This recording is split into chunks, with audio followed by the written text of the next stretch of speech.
কেউ গাজাকে মানবিকতার কবরস্থান বলে মনে করে, আর কেউ সেটাকে রাজনৈতিক একটা যুদ্ধক্ষেত্র।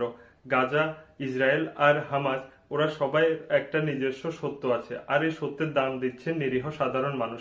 ইউএন থেকে একটা রিপোর্ট এসে সেটাতে বলা হয়েছে আগামী 48 ঘন্টার মধ্যে যদি গাজাতে ওষুধ, খাবার ও জল না পৌঁছায়, তাহলে এই 48 ঘন্টার ভেতরে প্রায় 14,000 শিশু বাচ্চার মৃত্যু হবে। এই রিপোর্টটা যখন আসে তখন পুরো দুনিয়া প্রায় নড়ে যায়। আর এই রিপোর্টটা যখন আসে তার সঙ্গে এটাও প্রশ্ন ওঠে যে ইউএন এই রিপোর্টটা কতটা সত্যতার উপর নির্ভর করে বানিয়েছে, নাকি আন্তর্জাতিকভাবে ইসরায়েলের উপর একটা প্রেসার ক্রিয়েট করার জন্য এই রিপোর্টটা বানানো হয়েছে। আর যদি রিপোর্টটা সত্যি হয়, তাহলে পুরো দুনিয়া এতদিন ধরে কি করছিল সেটাও একটা প্রশ্ন। আপনাদের আরো বলে রাখি, ইউএন এটাও রিপোর্ট করে যে 21 লাখ গাজাবাসীর ভেতরে 90% গাজাবাসী খাবার পায় না, জল পায় না ঠিক করে। 5 লাখ গাজাবাসী অভুক্ত থাকে। আর আপনাদের এটা বলে রাখি সুবিধার জন্য, 7ই অক্টোবর 2023-এ হামাস ও ইসরায়েল একটা যুদ্ধে নেমে পড়ে। এই যুদ্ধের কারণে ইসরায়েল গাজায় যে রসদের একটা ব্যবস্থা সেটা বন্ধ করে দেয়, আর একটা কঠিন নাকাবন্দি শুরু করে দেয়। সেখানে আরো একটা রিপোর্ট আসে যে গাজাতে প্রত্যেক দিন প্রায় 500 ট্রাক রসদের প্রয়োজন হয়। সেখানে ইসরায়েল বাস 5 থেকে 10 ট্রাক রসদই অ্যালাউ করছে যেতে। আর আপনাদের এটাও বলে রাখি যে এই যুদ্ধে 2023 থেকে আজ অব্দি এই যুদ্ধে প্রায় 60,000 মানুষ গাজার মারা গেছে, যার ভেতরে 15,000 বাচ্চা মারা গেছে। এর ভেতরে প্রায় 2,000 বাচ্চা এখনো 1 বছরও পার হয়নি।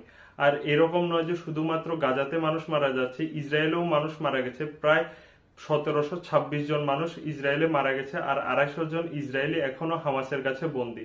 এটা বলে রাখছি, যুদ্ধ কখনোই ঠিক নয়। এখন যদি এই যুদ্ধটা যদি বন্ধ না হয়, তাহলে এই 14,000 বাচ্চা বা 14,000-এর থেকে বেশি বাচ্চা ওরা মারা যাবে, এটা নিশ্চিত। আর সেটা পুরো দুনিয়া দেখবে আর জানবে, কিন্তু কিছুই করছে না। সে ব্যাপারে আপনার কি মতামত সেটাও জানানো উচিত।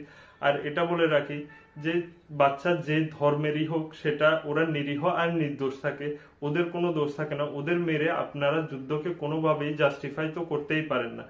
ইসরায়েল এটা দাবি করছে হামাসের কাছে যে ওদের 250 জন যে বন্দী আছে ওদের ছেড়ে দিতে, ইসরায়েলের উপর দ্বিতীয়বার আর কোনো অ্যাটাক করবে না, আর ওদের কাছে স্যারেন্ডার করতে। হামাস এই স্যারেন্ডারের যে প্রস্তাব সেটা নিচ্ছে না, সেই জন্য ইসরায়েলও গাজার উপর এই যে নাকাবন্দি সেটাও সরাচ্ছে না। গাজার অবস্থা বললে সেটা প্রচন্ডই খারাপ, সেটা নরকের মতো। সেখানে স্কুল, ঘর বাড়ি, হাসপাতাল, জল, খাবার, বিদ্যুৎ কোনো কিছুই নেই, সেটার অবস্থা প্রচন্ডই খারাপ।